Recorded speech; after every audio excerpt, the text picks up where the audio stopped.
In this lecture, we talk about applications of characters. So we start by action of this D6 dihedral group on the triangle by rotations and reflections. So this is the triangle, and the three vertices are at the angle 0, 2 pi by 3 and 4 pi by 3. So the origin is somewhere here. So you have this going through 1, and then you go from here. This angle is 2 pi by 3 and this angle is 4 pi by 3. So first is that you don't do anything, you do not do any rotation, so that is the identity matrix. Then you rotate it by 2 pi by 3, that is you send 1 to 2 and 2 to 3. So this is same as this permutation 1 to 2 and 2 to 3. So we are rotating this, you're sending 1 to 2 and then you're sending 2 to 3. And then rotation by 4 pi by 3, then you send this 1 to 3 and then 3 to 2. So this one, so this is this rotation 1 3 2. So these are just rotations, so only two rotations by nothing, which is identity, then 2 pi by 3 and 4 pi by 3. Second is reflection. So first is you reflect along x-axis, which will give you this matrix 1 0 0 minus 1. Then you can reflect around 2 pi by 3, so that is along the axis which I have just drawn. That will give you this matrix, and obviously when you reflect along the first axis, you're interchanging 2 and 3. So that is just this permutation 2 and 3. When you reflect along this axis, 2 is fixed, but you interchange 1 and 3. So you get 1 and 3 here, and finally when you reflect along this, you should interchange 1 and 2. So this is the corresponding matrix here. So you have all these matrices. Now you can compute their character. So the character here for this identity matrix is 2. So that is the element 1 identity is 2. For this, it is you add these two. Obviously character means add the diagonal elements. So you're adding this and this. You get minus 1. Even in this case you get minus 1. So you're rotating from 1 to 2 to 3, and 1 3 2 gives you minus 1. Similarly for your reflections, this will give you 0. So this is just 2 going to 3, this will give you 0. This will give you 0 again. You can see this and this will give you 0. Again you're adding this and this will give you 0. So all three of them give you 0. So now we want to prove that this is actually an irreducible representation. So this representation D6, this is irreducible. And to show that it's irreducible, we have to show this inner product is 1. So you know the D6 has order 6, so 1 over 6, and then you have to use the formula, which is just summing it up over conjugacy classes. So first we start with the identity element. So for identity element there is only one conjugacy class 1, and then you square this 2, which comes right here.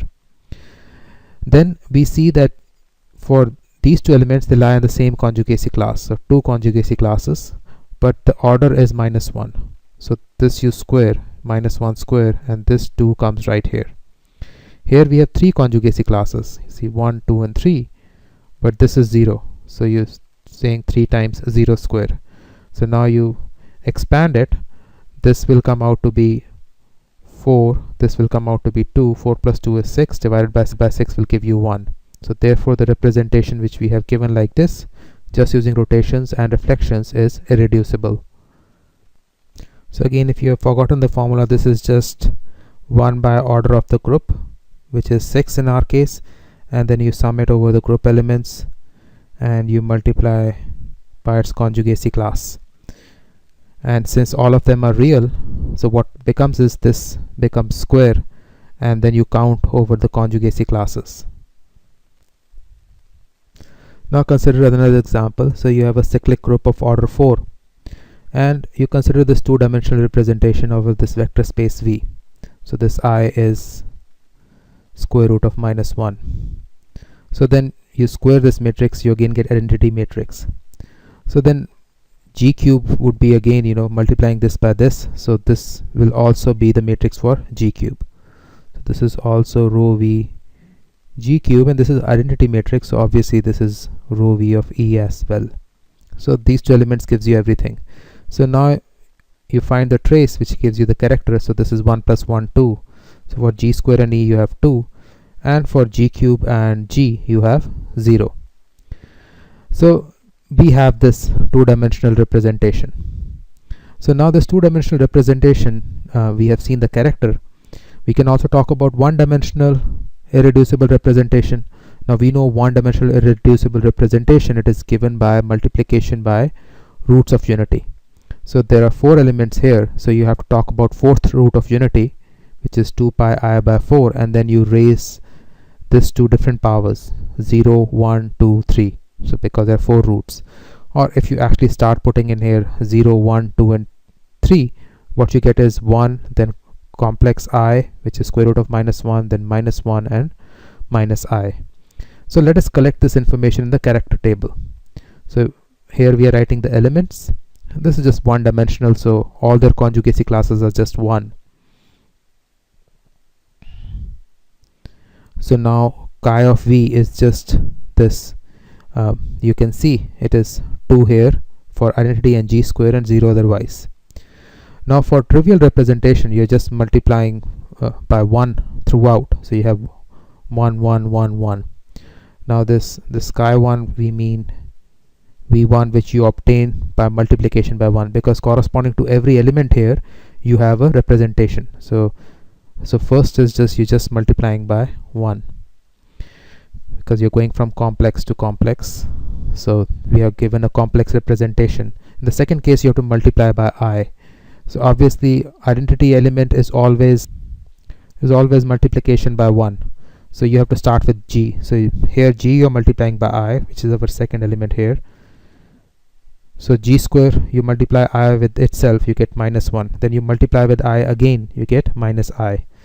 Now for this third, we are talking about chi of V3, so this third is coming from, now third element you're multiplying by -1. Obviously identity is 1, then you multiply this by, here you get -1, you multiply with -1 again, you get 1, you multiply with -1 again, you get -1. The fourth will come from here, which is just multiplication with -I. Obviously identity is 1, you multiply by -I, you come here, you multiply by -I again, you get I square, which is -1, and then you multiply by -I again, you get I. So what we want to do is we want to break up this space V, which is 2-dimensional, into 1-dimensional spaces. So if you want to do that, we have seen this corollary before. So you can write V as congruent to or isomorphic to all these VI's, which are 1-dimensional, but then you have to put the character up here. Yes, so corresponding character. So chi j essentially means chi Vj. And this is the formula for our group here, because the group is a cyclic group of order 4. So this is 1 by 4. So now you can see this, if you take this and chi 2, you start taking the dot product, it will become 0. So this you can see immediately. So 2 times 1 is 2, this will be 0. Even if you take conjugate here, doesn't matter, this was -2. So you get 2 times 1 plus 0 plus 2 times -1, which will give you 0. And the third element is 0 times -I, which will give you 0 again. So this is 0. Again, this is same for chi v and chi 4. If this and this you multiply, only thing matters is 2 times 1, which will give you 2, and then you have 0 times -I, which is going to give you 0, then 2 times -1, which is again going to give you 2. This will give you 0 because you have 0 times I. So essentially you have to take conjugate, but doesn't matter because you're multiplying by 0. And so you get 0, you divide by 4, you still get 0. So this holds. But if you do it with 1, you get 1, which you can immediately see again, because 2 times 1 is 2, then 2 times 1 is again 2. So 2 plus 2 will give you 4, and then you divide by 4, you get 1. So multiplication with 0 doesn't matter. So you get 1 here. So if we are talking about V and V1, we do get a factor here. So for v2 we have to raise it to the power of 0. For v4 we have to raise it to the power of 0. But for v1 we can raise it to the power of 1 here, and again for v3 we can raise it to the power of 1 here. Again you can see chi v or chi 3. So chi v and chi 3, so 2 times 1 will give you 2. You're multiplying by 0, doesn't matter. 2 times 1 will give you 2. So 2 times 1 plus 2 times 1 gives you 4. Then you're dividing by 4, again gives you 1. So we can say that v decomposes as v1 direct sum with v3. So this v1 is this trivial representation, and v3 is right here. So this is v3, which is this multiplication by -1. So notice that we have actually not given a mapping from this to v1 direct sum with v3. So we have not given a mapping or anything. So we have not constructed this isomorphism. It is only from the theorem that we are saying that such an isomorphism exists without actually making any maps going from here to here or from here to here. So another example we want to see is, you just consider action of S4 on this Cx, where x is a set 1, 2, 3, 4. So don't think of it as a polynomial, but a set like this 1, 2, 3, 4, and S4 simply acts by permuting it. That's what S4 always does, it permutes the elements. So action is usual permutation. So what we have is a 4-dimensional space. So you can think of each of them as a basis element. So you can think of the basis element as E1, E2, E3, E4. So now you have a 4-dimensional representation, and the identity matrix, which is 4 by 4. This doesn't do anything. So this just fixes the basis. So this identity matrix, this is our standard representation. This will not permute the basis at all. So if you want to permute the basis, what you do is that you change the corresponding rows and columns. So now, for example, the trace of this matrix is 4 because it keeps all the 4 elements fixed. Now if it was changing 1 and 2, we'll interchange these 2 rows. So if you want to permute 1 and 2, so this you will send here and this you will send here. So that's what I have done. This has been sent here and this has been sent here. But now you compute the trace, it is just 2 because you just shifted it. And that's what it is. The identity matrix is 4 by 4 matrix like this, and the permutation of the basis is obtained simply by exchanging the corresponding rows of the identity matrix. So if you want to talk about number of fixed elements fixed, you just have to see the diagonal trace. So the number of fixed points is simply the sum of the trace of the matrix, because you're just changing the identity matrix. So in other words, this character is number of fixed points of the permutation. So this will become more clear as we go into the example. So now you know the 1-dimensional representation is always the trivial representation you already have. And Mashka's theorem says that we should have another 3-dimensional representation which is complementary to it, and this Cx should decompose as w, this w direct sum with u, because this is 4-dimensional, this trivial is 1-dimensional. We say there is a 3-dimensional like this. And we are going to prove that this 3-dimensional is actually irreducible by actually showing that this is 1. And in case it is irreducible, you can compute the character like this, because if it is irreducible like this, you know that this, because the traces add up for the matrices, this has to be, and from here you get here, you can compute this chi of w, or character of u, as taking a minus, because traces add up. So now we come to this permutation representation. You first have the identity. So identity has just one conjugacy class, so this is 1 here.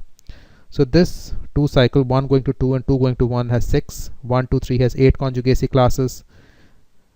This cycle has 3 conjugacy classes. 1, 2, 3, 4 has 6 conjugacy classes. We are obviously talking about S4. Now this is our trivial representation, obviously 1, 1, 1, 1, 1 everywhere. Now this representation, we are saying the number of fixed points as we were talking here. So you can see identity fixes all of them. So you have 4, 4. Here 1 and 2 are changed. So number of fixed points are 2. That was exactly what it was shown here. Here 1, 2 and 3 are all changed. So only thing fixed is 4. So you have 1. Here 1 and 2 are interchanged, 3 and 4 are fixed, so nothing is fixed, so you have 0. So 1 goes to 2, 2 goes to 3, 3 goes to 4, 4 goes to 1, so nothing is fixed, again 0. So this is our character for Cx. So now we are saying that you can find like this. So obviously 4 minus 1 is 3, 2 minus 1 is 1, 1 minus 1 is 0, 0 minus 1 is minus 1, 0 minus 1 is minus 1. Now we have to show that this is irreducible. So you take the inner product. So this is the size of our S4, and this is the formula. So now this, so we start computing. So this is our 3. So you have to square it because it's not complex. So this conjugate will also give you 3. So 3 times 3, 3 square. Then you have to multiply by the corresponding basis, conjugacy class 1. So now 1 square, conjugacy class is 6. Here 0 square, conjugacy class is 8. Here negative 1 square, conjugacy classes are 3. Here negative 1 square, conjugacy classes are 6. So now you can add this up. You get 9 here, 6 here, 3 here, 6 here. Add it up, you get 24. You divide by 24, you get 1. So because it is 1, you know U is irreducible. And that's what we wanted to show. So you can see that these characters are very important. So later on in the series we will compute character tables. So this is not a character table, but later on in the series of these videos we will come to character tables.